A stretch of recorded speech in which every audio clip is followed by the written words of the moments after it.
Olá, sou professora Lília Martins, tudo bem com vocês? Hoje irei falar sobre verbo. Verbo é a classe de palavra que exprime ação, estado ou fenômeno da natureza.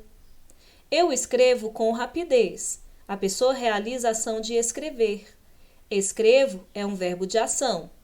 Os amigos estavam preocupados. Estavam é um verbo de estado, indica o estado em que os amigos se encontravam naquele momento, preocupados. Naquela noite trovejou muito. Trovejou é um verbo que indica fenômeno da natureza. O verbo é a classe gramatical que mais apresenta flexões em português. Varia em pessoa, número, modo, tempo, voz e formas nominais.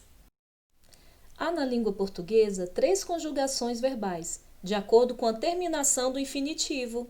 Primeira conjugação envolve os verbos terminados em ar: amar, cantar, pensar, adequar e etc. Segunda conjugação envolve os verbos terminados em er: vender, comer, fazer, acender e etc. Terceira conjugação envolve os verbos terminados em ir: partir, sumir, gerir, fugir. Os verbos se flexionam em modos verbais. O modo caracteriza a postura do falante diante do processo verbal, se de certeza, se de dúvida, se de ordem. São 3 os modos verbais. São o indicativo, subjuntivo e o imperativo. O indicativo vai exprimir um fato como certo, real e positivo. Já o subjuntivo exprime o fato como hipotético, provável, duvidoso. O imperativo vai exprimir uma ordem, um pedido, uma súplica, proibição, conselho, um convite. Vamos aos exemplos? No indicativo, trabalho muito. A pessoa está afirmando que ela trabalha muito. É um fato real. Meus netos viajarão nas férias. Indica certeza que os netos da pessoa irá viajar nas férias. Você chegou cedo. Indica um fato com certeza. Já no modo subjuntivo, vai exprimir um fato como hipotético, uma hipótese, um fato que seja provável. Talvez chova hoje.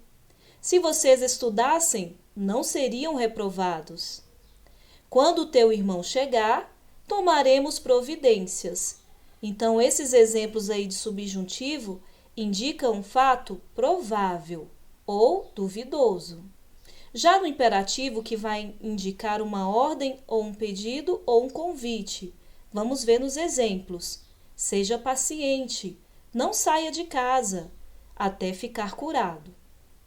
Vá ao cinema, mas volte logo. Venha ao meu aniversário amanhã. Indica aí pedidos, e o convite. Os verbos também se flexionam em tempos verbais. Os tempos vão situar o fato ou ação verbal dentro de determinado momento. São 3: o presente, pretérito e o futuro. O presente vai indicar aquilo que ocorre no momento da fala. Agora penso em você. Acordo, tomo café e leio os jornais. Os professores trabalham incansavelmente. São exemplos do momento presente, que indica aquilo que ocorre no momento da fala, aquilo que está acontecendo naquele momento. Já o pretérito vai indicar o passado, aquilo que ocorreu antes do momento da fala. Ontem ninguém saiu de casa. Vasculhei as gavetas e nada encontrei. Um pouco antes, eles fizeram todo o reboco. Então, temos aí os exemplos que está no tempo passado, no tempo pretérito. Já o futuro vai indicar aquilo que ocorrerá em momento posterior ao ato da fala. Vocês encontrarão o livro em muitas livrarias, Indica o tempo futuro, a pessoa vai encontrar ainda o livro nas livrarias. Não farei mais brincadeiras. Quando ela chegar, estaremos esperando. Indica aí tempos futuros.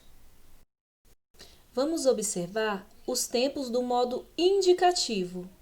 Pretérito imperfeito vai expressar um fato passado não concluído, um fato que acontecia várias vezes no passado.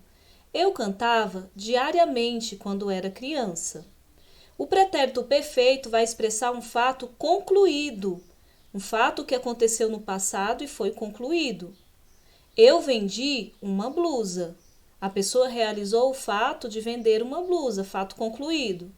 Já o pretérito mais que perfeito vai expressar um fato passado anterior a outro fato passado. Márcia aprendera bastante durante os cursos de verão. Ainda no modo indicativo, temos o tempo futuro do presente, que expressa um fato futuro em relação ao momento presente. Eu partirei para minha terra natal. Indica o futuro, que no futuro ele partirá para a terra natal. Já o futuro do pretérito expressa um fato futuro em relação ao momento passado. Eu viajaria se eu tivesse tempo. Indica que a pessoa viajaria, mas expressa uma condição, se ela tivesse tempo. Temos aí o exemplo do futuro do pretérito. Tempos do modo subjuntivo são 3: presente, pretérito imperfeito e futuro. O presente vai expressar um fato atual, exprimindo possibilidade.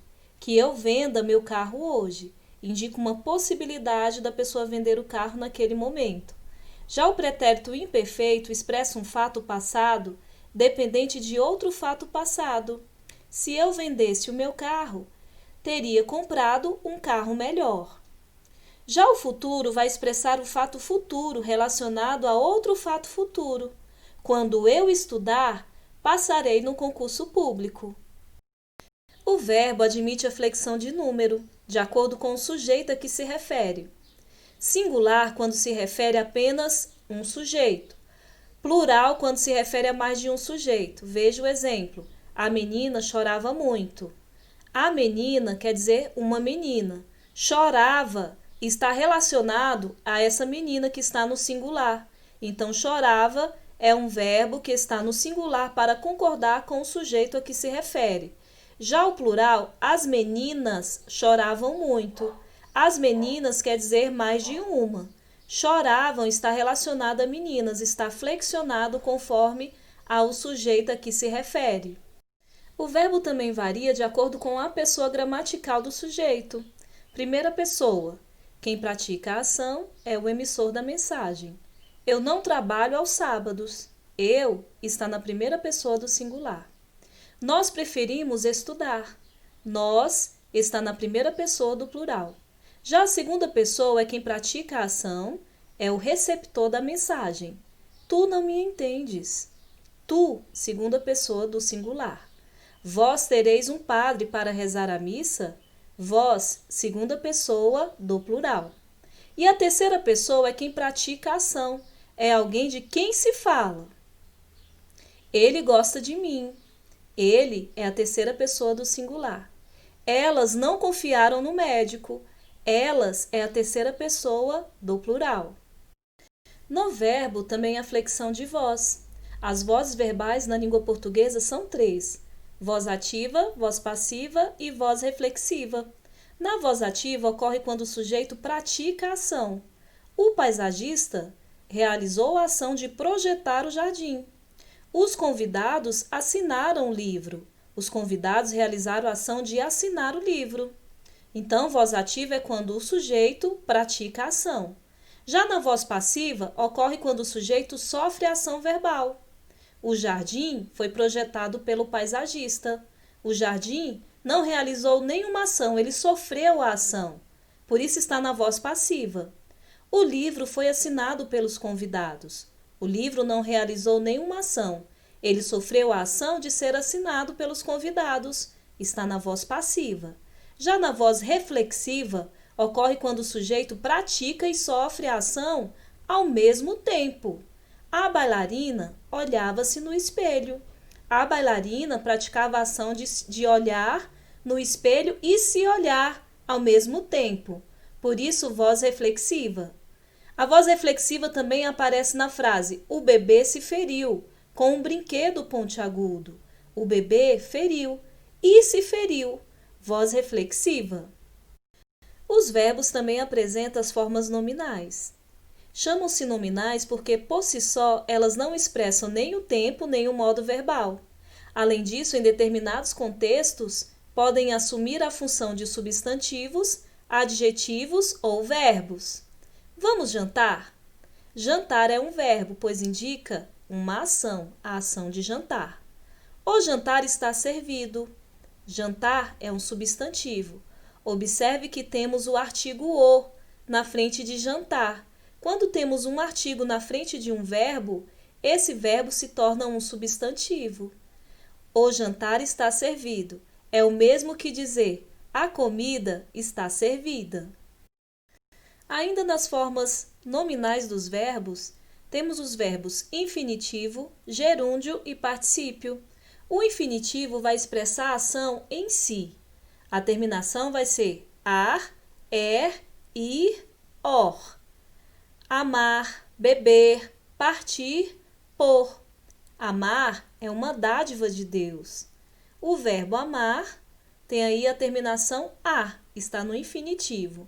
Já o gerúndio vai expressar o processo da ação, uma ação que continua, uma ação que está em processo de andamento, e vai ter a terminação em ando, endo, indo, ondo.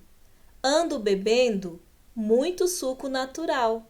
Bebendo é um verbo que está no gerúndio, indica um processo, um processo contínuo da ação. Já o particípio vai expressar o resultado da ação, uma ação que termina ali. Amado, bebido, partido, posto. Olha a terminação dos verbos ado, ido e osto. Quando cheguei, ele já havia partido. Partido é um verbo que está no particípio, pois tem a terminação ido. Foi muito bom estar com vocês. Se gostaram, se inscreva no canal, acione o sininho e deixe seu like.